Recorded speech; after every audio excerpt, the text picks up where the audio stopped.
Assalamualaikum warahmatullahi wabarakatuh. Selamat datang kembali di Radio Misteri, tempat di mana kisah-kisah gelap, kejadian aneh, dan cerita yang sulit dijelaskan kami hadirkan untuk menemani malam kalian. Cerita kali ini datang dari sebuah desa kecil di Jawa Tengah, sebuah desa bernama Karangrejo. Desa yang tenang, dikelilingi sawah dan hutan kecil di pinggir kampung. Namun beberapa tahun lalu, desa itu pernah mengalami kejadian yang sampai sekarang masih membuat warganya tidak berani membicarakannya. Sebuah kisah tentang fitnah, kemarahan, dan penyesalan. Tentang seorang nenek yang dituduh sebagai dukun santet. Namanya Mbah Sumi. Semuanya bermula ketika beberapa warga desa tiba-tiba jatuh sakit. Awalnya hanya satu orang. Seorang petani bernama Pak Darto. Tubuhnya mendadak lemas. Ia terus muntah dan mengalami diare parah. Warga mengira hanya sakit biasa. Namun 2 hari kemudian, keadaan Pak Darto semakin memburuk. Dan akhirnya, ia meninggal. Kematian itu membuat warga desa mulai resah. Belum sempat mereka tenang, 2 orang lagi tiba-tiba mengalami gejala yang sama. Saat itulah seorang dokter dari kota datang ke desa Karangrejo. Namanya Dokter Raka. Ia datang setelah pihak puskesmas menerima laporan adanya kemungkinan wabah penyakit di desa itu. Setelah memeriksa beberapa warga, Dokter Raka mulai curiga. Penyakit ini bukan santet, bukan kutukan, melainkan kemungkinan besar penyakit dari air yang tercemar. Namun sayangnya, tidak semua warga percaya dengan penjelasan itu. Karena di desa Karangrejo, kepercayaan terhadap hal-hal gaib masih sangat kuat. Di sebuah warung kopi kecil di pinggir jalan desa, beberapa pria sedang berbicara dengan suara pelan. Salah satunya adalah Pak Karto, orang paling kaya di desa itu, pemilik banyak sawah, dan orang yang cukup berpengaruh. Ia menyesap kopi hitamnya perlahan, lalu berkata dengan suara pelan namun jelas, "Menurutku ini bukan penyakit biasa." Beberapa orang menoleh. "Apa maksudmu, Pak?" tanya Slamet. Pak Karto menatap mereka satu persatu, lalu berbisik, "Ini santet." Suasana warung langsung hening. "Santet?" ulang seseorang.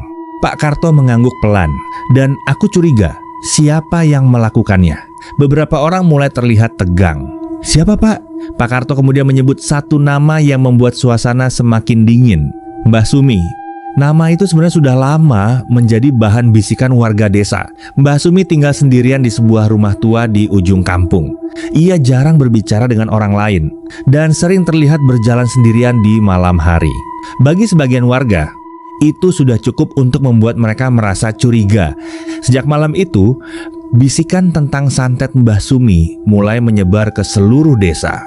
Dan tanpa disadari, ketakutan warga perlahan berubah menjadi kemarahan. Tidak ada yang tahu bahwa tuduhan itu akan membawa desa Karangrejo menuju sebuah malam yang kelak akan mereka sesali seumur hidup. Keesokan harinya, suasana desa Karangrejo terasa berbeda. Biasanya pagi di desa itu dipenuhi suara orang bekerja di sawah.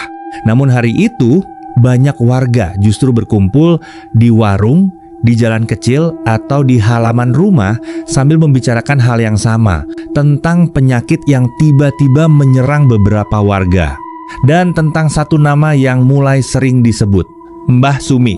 Dokter Raka sebenarnya sudah mencoba menjelaskan kepada warga. Ia mengatakan kemungkinan besar penyakit itu berasal dari air sumur yang tercemar. Ia bahkan menyarankan warga untuk merebus air terlebih dahulu sebelum diminum. Namun penjelasan itu tidak benar-benar didengar. Karena di saat yang sama, bisikan lain sudah lebih dulu menyebar. Di warung kopi, Pak Karto kembali duduk bersama beberapa pria desa, Slamet, Parjo, dan Wagimin. Mereka berbicara dengan suara rendah. "Pak Darto meninggal. Sekarang Pak Sastro juga sakit," kata Parjo dengan wajah cemas. Slamet menggeleng pelan. "Ini bukan kebetulan."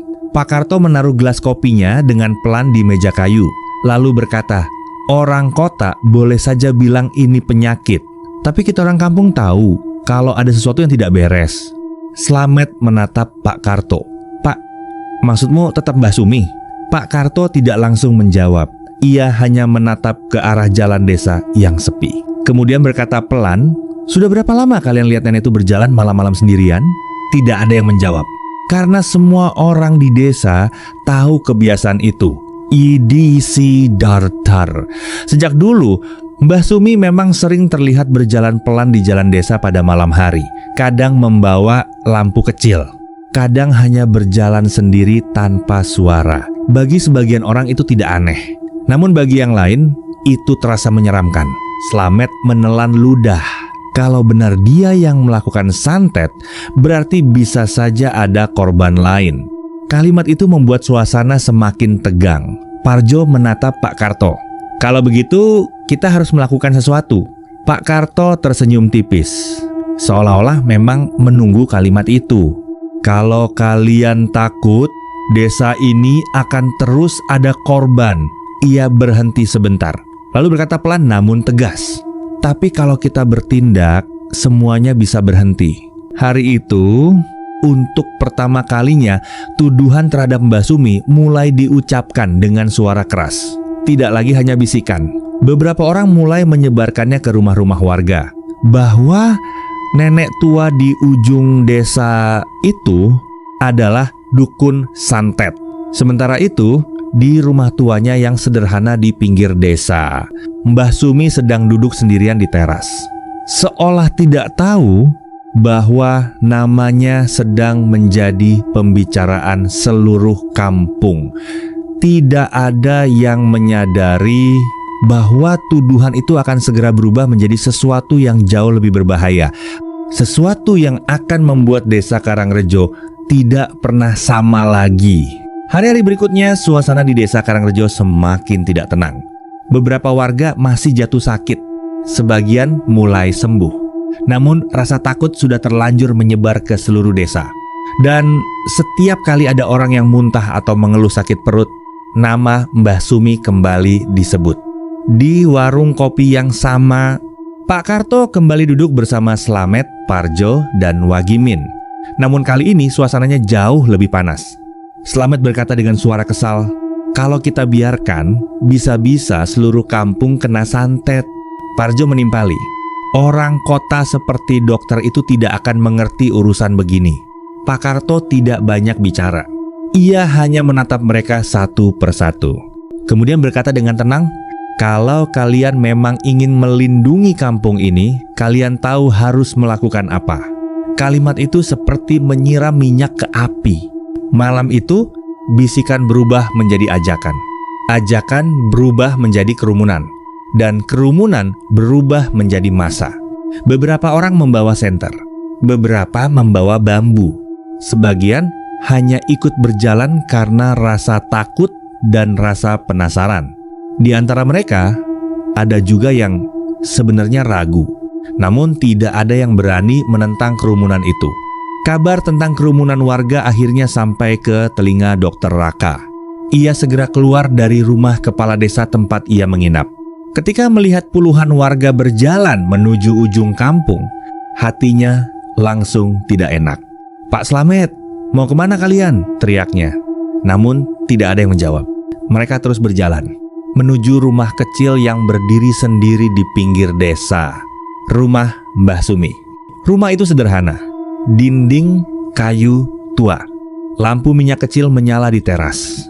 Dan di depan pintu, Mbah Sumi berdiri. Tubuhnya kecil dan kurus. Ia memandang kerumunan warga dengan wajah bingung. "Kenapa kalian datang malam-malam begini?" tanyanya pelan. Namun tidak ada yang menjawab dengan baik. Beberapa orang mulai berteriak, "Santetmu sudah memakan korban. Apa salah kami sampai kamu menyakiti orang kampung ini?" Mbah Sumi hanya menggeleng pelan. "Aku tidak melakukan apa-apa." Tapi kata-katanya tenggelam dalam keributan. Dr. Raka mencoba masuk ke tengah kerumunan. "Berhenti, kalian salah. Ini penyakit, bukan santet." Namun tidak ada yang mau mendengar. Kerumunan sudah terlalu panas. Terlalu banyak emosi, terlalu banyak ketakutan. Dan malam itu, sesuatu terjadi. Sesuatu yang kelak akan menjadi penyesalan terbesar warga desa Karangrejo. Keesokan paginya, desa itu kembali sunyi. Tidak ada yang mau membicarakan apa yang terjadi malam itu. Namun satu kabar menyebar pelan dari rumah ke rumah. Mbah Sumi meninggal dunia. Dan sejak hari itu, suasana desa Karangrejo mulai terasa berbeda. Seperti ada sesuatu yang hilang. Atau mungkin sesuatu yang belum benar-benar pergi.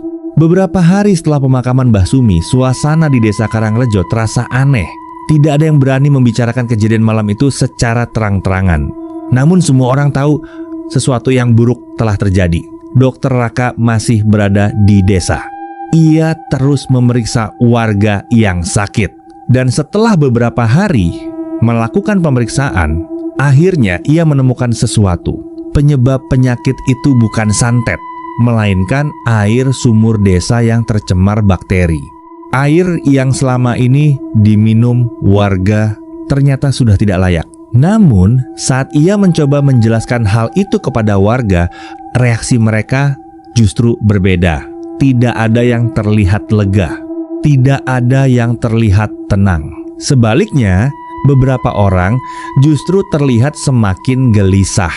Karena jika penyakit itu bukan santet, berarti mereka telah melakukan kesalahan yang sangat besar. Malam itu, seorang pria bernama Slamet berjalan pulang dari warung. Jalan desa sudah gelap, hanya ada lampu rumah yang samar-samar menyala. Ketika ia melewati tikungan dekat sawah, tiba-tiba langkahnya terhenti. Di ujung jalan ada seseorang berdiri, seorang nenek. Tubuhnya kurus, rambutnya panjang dan kusut. Slamet menyipitkan matanya dan jantungnya langsung berdegup kencang karena ia mengenali sosok itu, Mbah Sumi. Nenek itu berdiri diam, menatap langsung ke arah Slamet. Wajahnya pucat, matanya kosong. Kemudian perlahan nenek itu membuka mulutnya. Slamet, suara itu serak dan pelan. Slamet mundur satu langkah. Tubuhnya mulai gemetar. Lalu nenek itu kembali berkata, "Kenapa kamu menuduhku?" Slamet langsung berlari sekuat tenaga menuju rumahnya. Keesokan paginya, ia menceritakan kejadian itu kepada Parjo dan Wagimin. Namun mereka justru menertawakannya. Kamu cuma ketakutan saja," kata Parjo. "Orang yang sudah meninggal tidak mungkin kembali," tambah Wagimin. Slamet mencoba meyakinkan mereka. "Tapi aku benar-benar melihatnya." Namun mereka tetap tidak percaya. Sampai malam berikutnya, Parjo sendiri mengalami sesuatu yang membuatnya tidak bisa tidur. Saat ia duduk sendirian di ruang tamu, ia merasa seperti ada seseorang berdiri di belakangnya. Ia menoleh perlahan. Tidak ada siapa-siapa. Namun ketika ia melihat ke arah jendela, ia melihat bayangan seseorang berdiri di luar rumah. Seorang nenek dengan wajah yang sangat dikenalnya. Parjo langsung menutup jendela dengan tangan gemetar. Dan sejak malam itu, beberapa warga yang ikut dalam kerumunan malam itu mulai mengalami hal yang sama. Mereka merasa diawasi. Mereka merasa tidak pernah benar-benar sendirian. Seolah-olah seseorang selalu memperhatikan mereka dari kegelapan. Dan nama yang mulai mereka takutkan untuk disebut adalah nama yang sama yang dulu mereka teriakan dengan marah, Mbah Sumi. Sejak malam ketika Slamet dan Parjo melihat sesuatu yang tidak bisa mereka jelaskan, suasana desa Karangrejo berubah semakin aneh. Orang-orang mulai tidur lebih cepat. Warung kopi yang biasanya ramai sampai malam sekarang sudah sepi sebelum jam 9. Tidak ada yang mengatakannya secara langsung, tapi semua orang tahu desa itu tidak lagi terasa seperti dulu. Slamet mulai jarang keluar rumah. Wajahnya pucat, matanya selalu terlihat kurang tidur. Setiap kali seseorang bertanya apa yang terjadi, ia hanya menjawab pendek, "Tidak apa-apa." Padahal hampir setiap malam ia mengalami hal yang sama.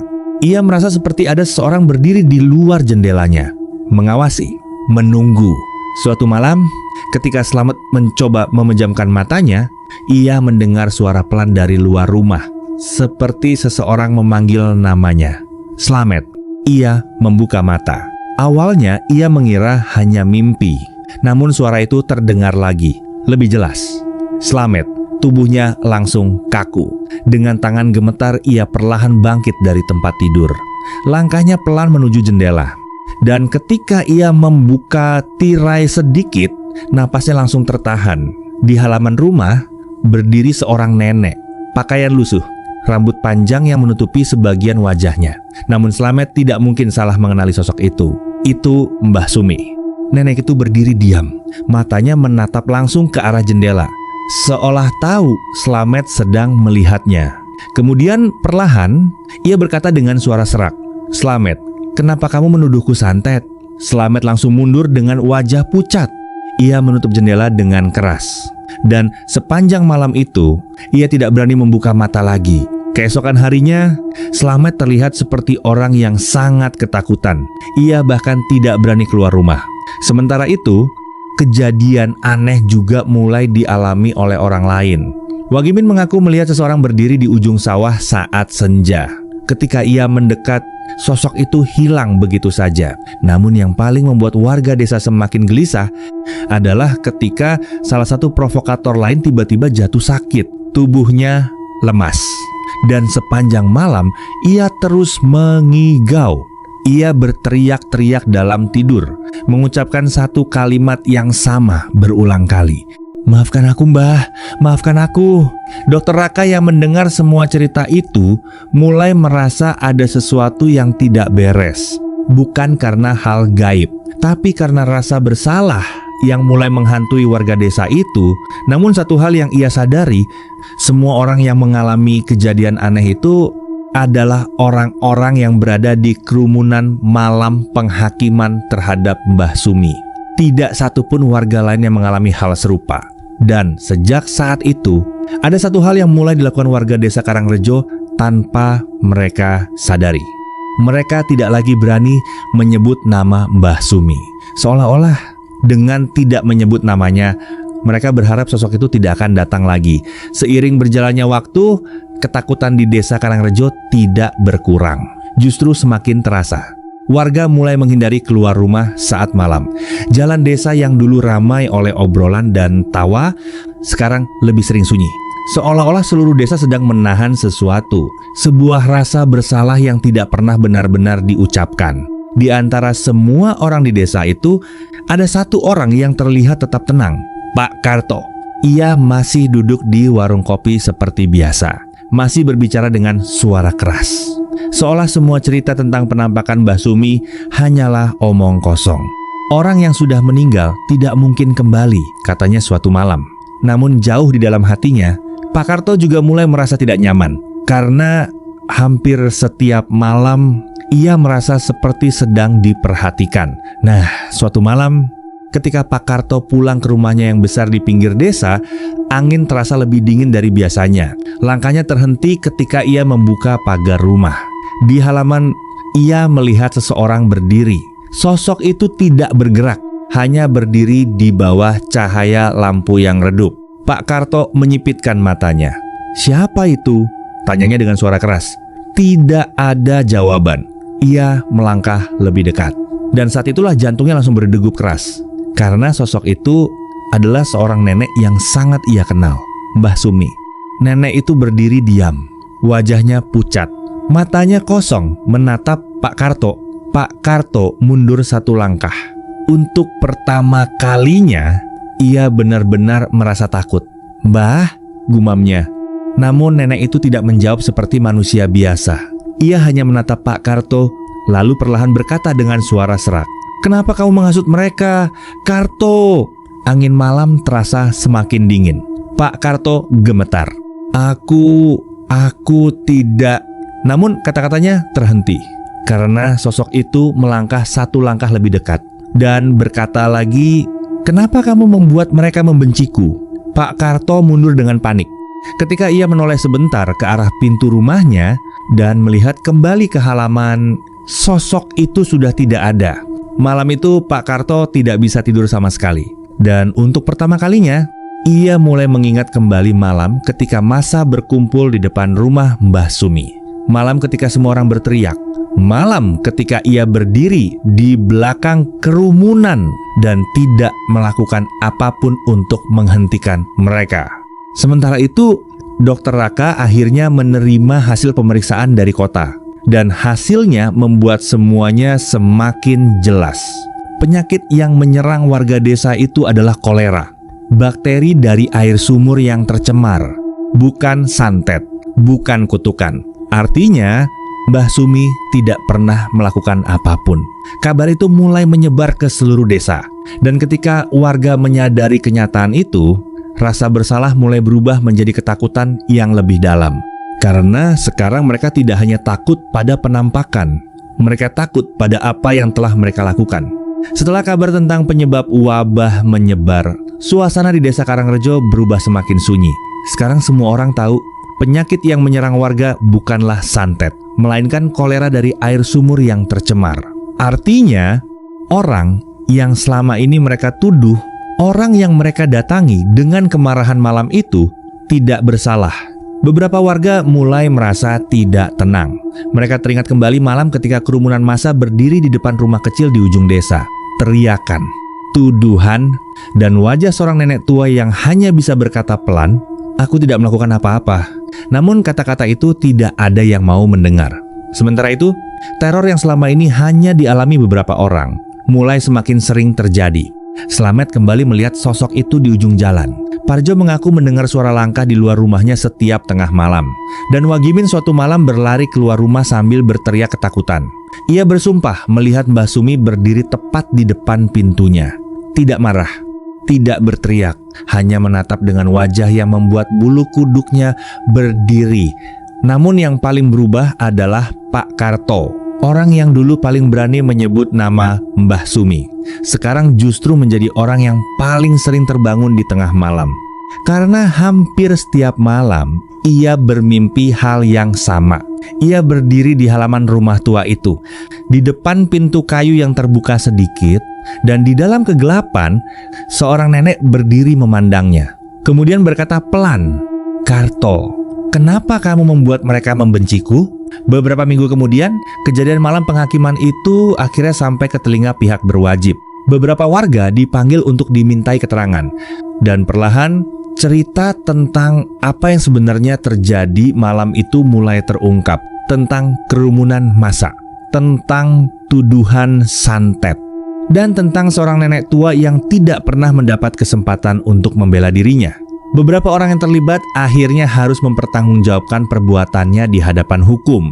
Dan setelah proses itu berjalan, teror yang selama ini menghantui desa Karangrejo perlahan mulai berkurang. Tidak ada lagi yang mengaku melihat sosok nenek di ujung jalan. Tidak ada lagi suara yang memanggil nama warga di tengah malam.